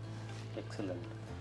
So Dr. Nagar, you bring in very, very diverse experience. You worked outside India also. जी. You worked in hospitals in India. Then you built such a beautiful enterprise which is catering to underserved areas, right? So I have personally spoken to a lot of your patients, while part of my own Ayush Pay company. जी. And they have fantastic, testimonials about your services. जी. We would like to hear some of those success stories of patients, directly from you. If you can just share. अनगिनत कहानियां हैं. और एक कहानी में तो मेरे दिल को छुई. जी. गिनाना चाहूँगा पारस पटना की. सन 2015 की बात होगी, हम अभी 1-2 साल ही हुए थे हमें अस्पताल खुले हुए. और न्यूरो सर्जरी हमेशा हमारे लिए एक बहुत बड़ा लीडरशिप रही है. We've always done really well in neurosurgery and we've done cutting edge neurosurgery. मुझे वो बच्चा याद है, एक वहाँ की महिला, गरीब महिला, एक बच्चे को हॉस्पिटल में लेके आती है और कहीं से उसने उसकी माँ मर चुकी थी, ये उसकी मौसी थी और उसका पिता परिवार को छोड़ के जा चुका था. ये खैर हमें बाद में पता लगा था, बट वो कहीं से पैसे इकट्ठे करके दिखाने आ गई डॉक्टर को. उसने सुना होगा इसके बच्चे के सर में दर्द होता था और बहुत भयंकर दर्द होता. अब हमने उसको MRI करा दिया. वो हमारी चैरिटी थी, हमने सोचा कि MRI कर देते हैं, चलो चैरिटेबल काम है. और मैंने नहीं किया, हमारे डॉक्टर्स. मैं आपको बताऊं कि जो काम भी महत्वपूर्ण काम हुए पारस हेल्थ में, वो मेरी वजह से नहीं हो, मेरे डॉक्टरों की वजह से. We enable them to do what they want when they want and they are given all the empowerment. That's so important. It is very very important. तो ये बच्चा का डायग्नोसिस हुआ, ब्रेन ट्यूमर निकला. अब 2015 में 2.5 लाख का खर्चा. उसका बाप घर छोड़ चुका है, माँ मर चुकी है और वो अपनी मौसी के साथ सब्सिस्टेंस लिविंग कर रहा है. डॉक्टर ने सीधा मुझसे संपर्क किया कि सर ये केस है, आपकी कोई जानकारी है कि हमें इसको कहीं सरकारी अस्पताल में भेज दें? मैंने कहा यार हम ही कर देते हैं. नहीं सर, 2.5 लाख का खर्चा. मैंने कहा डॉक्टर साहब देखते हैं क्या करते हैं.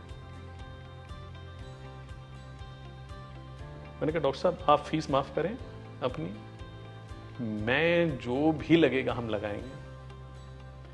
उस बच्चे को हमने ऑपरेट किया, उसके बाद उसकी रेडिएशन थेरेपी भी हुई और टचवुड वो बच्चा आज भी हेल्दी है, घूम रहा है शहर में. मैं आप इस चीज़ को इसलिए गिनवा रहा हूँ कि मेरी हमारी महानता नहीं है. I feel that I mean, maybe the God came in his form that we were given this opportunity to serve him.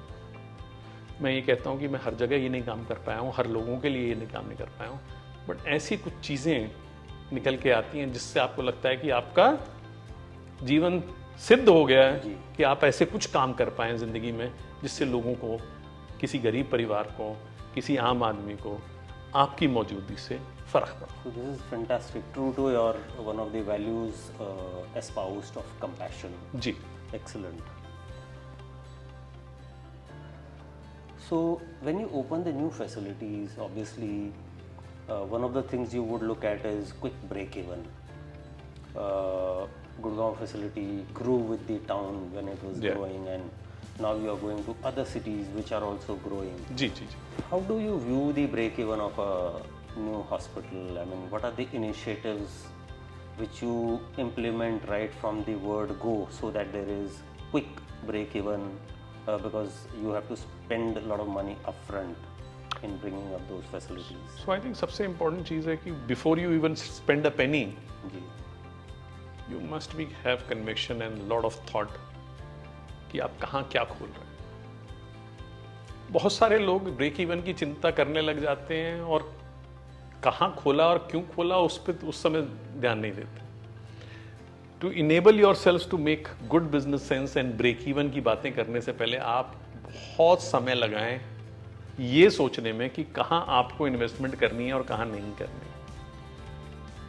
So please, if you have going to spend some money, first think, why are you doing it? For whom you are doing it?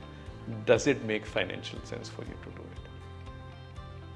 तो एक बहुत महत्वपूर्ण है. Choice of the place you want to open. सबसे second बड़ी important चीज है कि the scale size and scope of services you are opening should match the need of the city.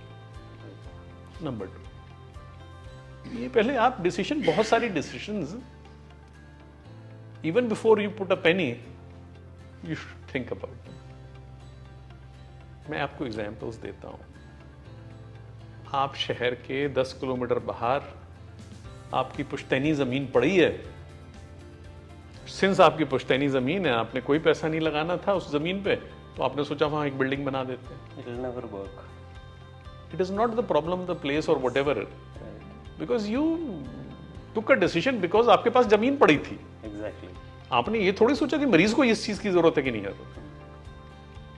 So, आपको बिजनेस सेंस बनाने के लिए even before you put a penny think about why and where you are doing what you are doing, what is the scope of services and the size of services you want to provide, and when you start you should have money in your pocket to be able to pay to your teams at least for the next 2 years. If you can break even before that, good luck. लेकिन आप 2 साल के पैसे जेब में लेके चलिए. मैं अपने बहुत सारे मित्रों और बहुत सारे लोगों के साथ इस विषय पे बात कर चुका हूँ कि लोगों के पास जब मैं बजट पूछता हूँ तो कहते हैं कि जी हम 50 करोड़ रुपए लगा देंगे अस्पताल बनाने में, what ever that number is, 100 crore, 5 crore, 50 crore, लेकिन 1 महीने की तनख्वाह देने का पैसा नहीं है.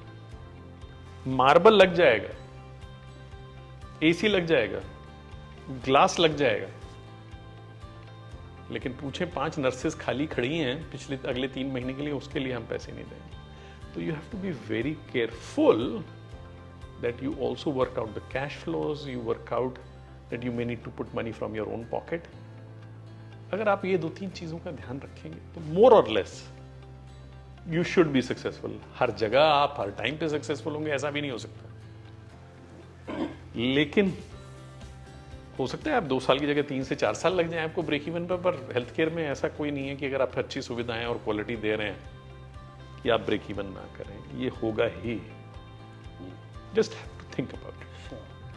So, Dr. Nagar, you have been in touch with, the healthcare systems within and outside India, and a lot of technological advancements are going on. New business models are coming. So, the healthcare is likely to undergo cataclysmic changes over the next couple of years. So, what are the major shifts which are going to define the healthcare industry over the next 5 to 10 years? And what are you doing, as a group to capitalize on those fleeting opportunities in future? I think again a very important question for all in healthcare and society in general to think about. And there are multiple trends happening. और आज की date में AI buzzword है, सो मैं AI से भी start कर सकता हूँ, लेकिन उससे बेसिक से अगर हम स्टार्ट करें, आज हमने एवरेज लेंथ ऑफ स्टे की बात की. बेसिक चीज़ है भाई। जब 7 दिन थी एवरेज लेंथ ऑफ स्टे, उस समय 500 बेड का अलग मतलब था। आज एवरेज लेंथ ऑफ 3 दिन है तो उसका अलग मतलब। You will look at the hospital size not based on the beds, you should start looking based on the throughput. How many patients did you serve, how many patients are you going to be able to serve. तो सबसे महत्वपूर्ण चीज़ ये हो गई, और ये basic चीज़ है, इसमें एआई की जरूरत नहीं है, बेसिक्स। और ये अच्छी एंटीबायोटिक, अच्छी प्रैक्टिसेस, अच्छी सुविधाएं, लेप्रोस्कोपिक वर्क, इन सब की वजह से हुआ है। एक तो एक बहुत बड़ा मेगा ट्रेंड ये है, और ये कंसिस्टेंट है पिछले 10-15 सालों से और बढ़ता ही जा रहा है। Day care has become very very important. You will admit a patient in the morning and discharge in the evening. So this is another mega trend. Everybody understands it. मैं कोई बहुत रॉकेट साइंस नहीं बता रहा हूँ आपको, बहुत basic चीजें बता रहा हूँ। एक हमें हिंदुस्तान में बहुत बड़ा फायदा है। आप देखें, हमारे पास लोगों के पास 90 से क्या 99% लोगों के पास टेलीफोन कौन सा आया? मोबाइल। हम लोगों ने कभी वो होम वाले फोन देखे ही नहीं है, बहुत कम लोगों ने देखे। आप और मेरे जैसे विंटेज के लोगों ने शायद देखे होंगे, अगर ये यंगर जनरेशन बैठी है इन्होंने तो कभी वो फिल्मों में देखा होगा कि ऐसे ऐसे मिलाते थे, ये घंटी बजती थी और लोग फोन घंटी बजने पे उठाते थे और दूर से चले आते थे। किसी ने नहीं देखा। What happened to India? We did not build the analog structure. We straight away came to the digital structure. Everybody has a mobile. इस देश को बहुत बड़ा फायदा हुआ है भाई।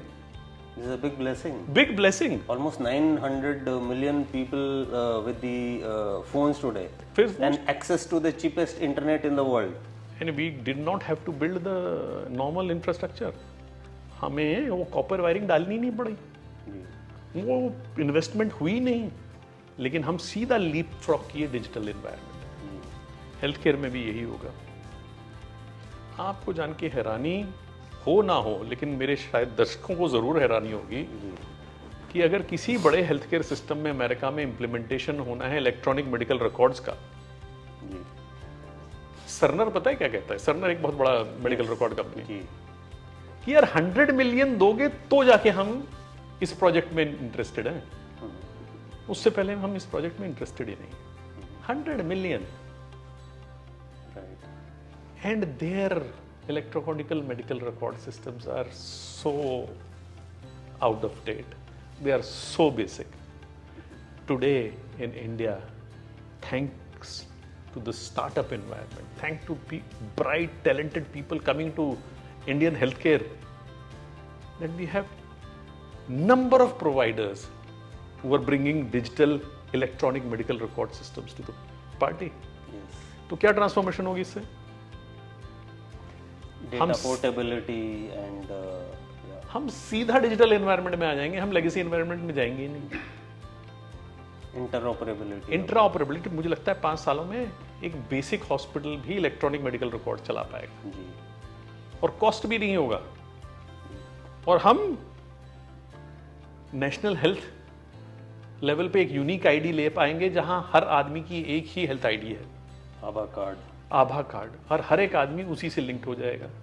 तो imagine the kind of power that patient has, कहीं भी प्रदेश में हो, किसी भी शहर में हो, किसी भी हॉस्पिटल में हो, he will be empowered. AI will bring what? Srinagar में मेरा एक अस्पताल है, गुड़गांव में मेरे अस्पताल है, 2 मेडिसिन के डॉक्टर्स हैं, 2 मेडिसिन के डॉक्टर्स की अलग अलग प्रैक्टिस हो सकती है, उसका बैकग्राउंड कुछ है, उसका बैकग्राउंड कुछ है, उसकी देखने का, पेशेंट को देखने का तरीका कुछ और है। So there is no standardisation of practice. AI की बात कर रहे थे, मुझे लगता है ये बहुत बड़ा गेम चेंजर है हेल्थ केयर के लिए। It will bring efficiency, it will bring standardisation, it will bring predictability, and it will bring empowerment to the patient. और मुझे लगता है कि रिसोर्स भी सेव होंगे, एक डॉक्टर 5 डॉक्टर का काम कर पाएगा। मैं आपको एक छोटा सा एग्जांपल देता हूँ और अपनी बात समाप्त करता हूँ। डिजिटाइजेशन से कितना फायदा होगा? आज हिस्टोपैथोलॉजी है, आप जानते हैं कि कैंसर की कितनी बुरी तरह से इस देश में फैल रहा है, छोटे छोटे गाँव में, छोटे छोटे कस्बों में फैल रहा है। क्या हम इतने पैथोलॉजिस्ट प्रोड्यूस कर पा रहे हैं कि वो हर हम डिस्ट्रिक्ट, हर कस्बे में भेज पाए एक पैथोलॉजिस्ट हिस्टोपैथोलॉजी देखने के लिए? नहीं। अगर हम डिजिटल पैथोलॉजी की तरफ आए तो गुड़गांव में बैठा हुआ डॉक्टर हिस्टोपैथोलॉजिस्ट किसी भी कस्बे की रिपोर्ट देख सकता है, किसी भी गांव की रिपोर्ट देख सकता है। उसकी प्रोडक्टिविटी दिन में वो 5 स्लाइड देखने की बजाय 50 स्लाइड देख सकता है। और इमेजिन कीजिए आपका बेस्ट टैलेंट इस शहर में बैठा हुआ एक ग्रामीण क्षेत्र के मरीज की रियल टाइम में स्लाइड पे रिपोर्ट करके उसको अगले दिन तक भेज सकता है। E diagnostics, point of care diagnostic, ये सब बहुत बड़ा ट्रांसफॉर्मेशन लाइन है लेके आने वाले हैं। तो मैं मानता हूँ कि हम एक, जिसे कहते हैं ना, एक इन्फ्लेक्शन पॉइंट पे बैठे हुए हैं जहाँ सब चीज़ें जुड़ के आ रही हैं। हेल्थ केयर में फाइनेंशियल स्ट्रेंथ आ रही है, एबिलिटी टू पे आ रही है, डिजिटाइजेशन आ रहा है, मैन पावर की क्वालिटी और क्वांटिटी बढ़ रही है। तो ये देश हेल्थ केयर के क्षेत्र में लीप्स एंड बाउंड्स ग्रो करने वाला है। और मैं मानता हूं कि इस देश में लाखों करोड़ों लोग हेल्थ केयर क्षेत्र से जुड़ेंगे और हम लार्जेस्ट मैन पावर एम्प्लॉय करने का क्षेत्र बनेंगे। And this will be the biggest factor for changing the future of India. और इसमें बहुत छोटी सी कंट्रीब्यूशन आप जैसे लोगों की, मेरे जैसे लोगों की, हमारा सौभाग्य है कि हम कंट्रीब्यूट कर पा रहे हैं और हम कंट्रीब्यूट करते रहेंगे। We are at a fascinating start of a new journey and I am so excited about this journey. So, in fact, in line with your thoughts, there is a lot of need or demand from a lot of countries in the Asia Pacific region, European and the Americas, for trained manpower from India, including nurses. Today almost 6.5 lakh nurses are working outside the country. So many doctors, you worked in the UK, so many doctors from India are there, US. And there's a growing demand for trained manpower from India to these countries. So fantastic, Dr. Nagar. You are a very diverse personality, and people would like to know the real Dr. Dharmendra Nagar. What are you beyond your professional work? What are your other areas of interest which keep you occupied and you are passionate about? सबसे passionate मैं, अगर मैं देखूं अपने आप को, तो सबसे पैशनेट मैं फैमिली के प्रति हूँ। सबसे पैशनेट मैं बच्चों के प्रति हूँ। मेरे नीसेस, नेफ्यूज़ और मेरे अपने बच्चे मेरे लिए एक source of Joy and delight है। मैं आज भी उनके साथ क्रिकेट खेलता हूँ, मैं आज भी उनके साथ स्विमिंग करता हूँ, मैं आज भी उनके साथ बदमाशियाँ करता हूँ। तो मेरे लिए सबसे महत्वपूर्ण चीज़, source of joy, very important, is kids. And doesn't have to be my kids, anybody's kids. मेरी हॉबीज में क्रिकेट बहुत बच्चों के साथ खेलता हूँ, लेकिन बड़े लोगों का क्रिकेट देखना मेरा पैशन है। तो group of friends get together, we go and watch matches. मैं थोड़ा सा ट्रेडिशनल हूँ इस मामले में, मैं टेस्ट मैच पसंद करता हूँ। T20 में बहुत कम देखता हूँ, लेकिन टेस्ट मैचेस में बड़े चाह से देखता हूँ। That's very rare. I'm kind of, I think it tells you that I'm a boring kind. No, that's good. At least you have, such interest. What is the reason for your fitness? Reason for my fitness, I have a very simple lifestyle. I think कोई fitness का बहुत बड़ा कारण नहीं है। मैंने आपको बताया मैं लेजी हूँ, और दूसरा मुझे नींद बड़ी प्यारी है। Which is good. मुझे 10 बजे के बाद आदमी अच्छा ही नहीं लगता है जी। मुझे सिर्फ नींद अच्छी लगती है, मुझे आदमी मनहूस लगता है। तो मुझे लगता है मेरी हेल्थ और स्वास्थ्य का कारण a good night sleep.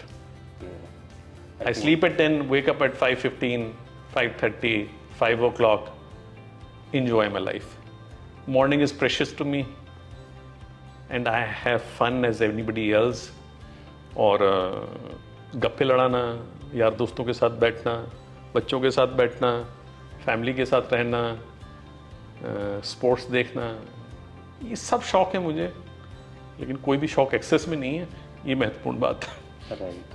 So your father has been one of the biggest inspirations, and I think some of the finer values which you hold so dear today ji have been inherited from him. I think all the struggle he has undergone, and you have seen it, you know, in the family, and then you've been part of that transformative change in bringing up, you know, Paras Health to. What are your other, you know, inspiring personalities from whom you take inspiration? मैं कहूँगा देखिए inspiring personalities रोज मिलती हैं। अगर आप विविध तरह के लोगों से मिलोगे रोज इंस्पायर होगे। This It's I mean, in the simplicity you've said a lot. It is fascinating. Colonel साहब आपकी जर्नी और लोगों की जर्नी है, अगर आप जानने के लिए उत्सुक हैं तो सब में एक कहानी छुपी है, सब में एक सोर्स ऑफ इंस्पिरेशन छुपा है। मुझे लगता है हम लोगों को जानना नहीं चाहते, हम उनको जानते नहीं हैं, नहीं तो हर आदमी में एक इंस्पिरेशन भरी हुई है। और मुझे लगता है हमें हर एक से कुछ सीखना है, हर एक से कुछ इंस्पिरेशन लेनी है, और यही सबसे इम्पोर्टेंट चीज़ है। आई थिंक वो जो किताबी बातें हैं कि हम आज की डेट में एलॉन मस्क चल रहा है तो उसी से इंस्पिरेशन, उससे भी लें। मैं कहता हूँ प्लीज़ आप उससे भी इंस्पिरेशन ले लीजिए, लेकिन अपने आसपास के लोगों से जिनसे आप जुड़े हुए हैं उनसे भी इंस्पिरेशन लें। बहुत लाखों करोड़ों लोगों ने संघर्ष किया है, संघर्ष कर रहे हैं, और एक चीज़ पैदा की है इस देश में और सराउंडिंग एरियाज में, विदेशों में भी। ऐसा नहीं है कि विदेशों में कोई इंस्पिरेशन नहीं है, but I get inspired by common man, I get inspired by people who I meet on a daily basis. They are my inspiration, क्योंकि सबसे इम्पोर्टेंट महत्वपूर्ण आदमी वही है जो आपके साथ है, आपके साथ समाज में जुड़ा हुआ है। यही सोर्स ऑफ इंस्पिरेशन है। Stars and rock stars and film stars, they are also an inspiration to some people, but I find everyday man my inspiration. Very well said, Dr. Nagar. So you are a clinician also, and you're an entrepreneur. You've been scaling up your businesses. You are truly a role model, you know, for the new generation of leaders. What would be your message to them, so that they can get inspired by you, follow your journey, and do even better in life? I think एक तो सबसे बड़ी महत्वपूर्ण बात है, inspiration मेरे characteristics से लो, मेरे कामों से लो, मुझसे एज अ पर्सनैलिटी मत लो। You are all individuals, you all individuals have your own personality, but अगर मुझसे कोई इंस्पिरेशन लिए, वो सीखना है कि इसने क्या किया जो डिफरेंट था, अलग। इसने क्या किया जिसकी वजह से इसको सक्सेस मिला, और इसके पीछे की जर्नी क्या है। तो अगर आप मेरी जर्नी से इंस्पिरेशन लेना चाहते हैं तो मैं एक ही चीज़ कहूँगा, first figure out why you want to do what you want to do and for whom you want to do what you want to do. अगर आपको अपना क्या और क्यों पता है तो बाकी जर्नी बड़ी आसान है। उसको आप उसके बारे में चिंता ना कीजिए। अक्सर लोग क्यों और क्या नहीं जानते हैं, बाकी सब जानते हैं। मेरे केस में क्यों और क्या मुझे पहले मालूम था, बाकी मुझे कुछ नहीं मालूम था, बाकी जानकारी आती चली गई। So I feel the why and for whom you are working, that you decide, that you figure out, that you spend time on, rest will be an easy journey. Fantastic insights, Dr. Nagar. So it's been a pleasure indeed speaking with you. You know, you inherited some fantastic entrepreneurial genes, and the group is doing so extremely well. It's been a pleasure indeed speaking with you and getting such critical insights. And there are a lot of lessons for the budding, you know, healthcare leaders. To draw inspiration from somebody like Dr. Dharminder Nagar and grow in the healthcare industry. Thank you so much, Dr. Nagar. Thank you, It's been a Colonel. pleasure speaking with you. Thank you, Colonel Saab. Thank you for the opportunity to present my views, and looking forward to more interactions. Thank you so much. Thank you.